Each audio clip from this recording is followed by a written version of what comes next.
الاداره هنعمل ايه؟ لازم نتحرك عشان الوضع ده على وضع خطر.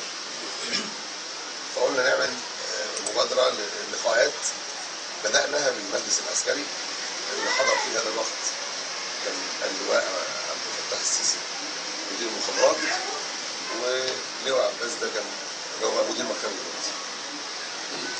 وحصل كلام واضح جدا قلت له اعلام المصريين في الاسد والوضع لازم الاول موجود في احترام السياسه والوضع. فادي انا اول اقصد ما اعرفش النتيجه. المهم ان احنا قال لي يعني الناس خايفه، كل الناس خايفه، انت تضمن الاخوان؟ لا ما اضمنش الاخوان. قال لي طب الناس عايزه نضمن الناس.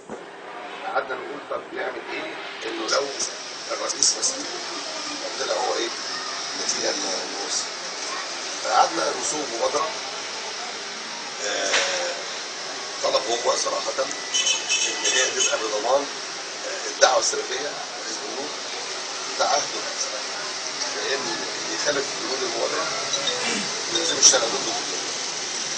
وطلب المبادره دي يبقى فيها الهيئات الاهليه، الدعوه السلفيه، حزب النور، اخوان المسلمين ذوي العداله يوقعوا عليها توقيع المجلس الاعلى للقوات المسلحه، مجلس القضاء الاعلى، ورئيس وكيل مجلس الشعب، الخبرات العامه، وزاره واهل الازهر.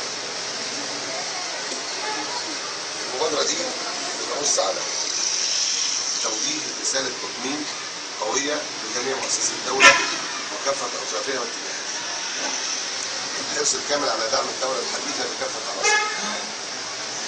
تقديم تعهدات من قبل الرئيس القادم ومؤسسات الحكم تضمن تحقيق الاستقرار داخل الوطن.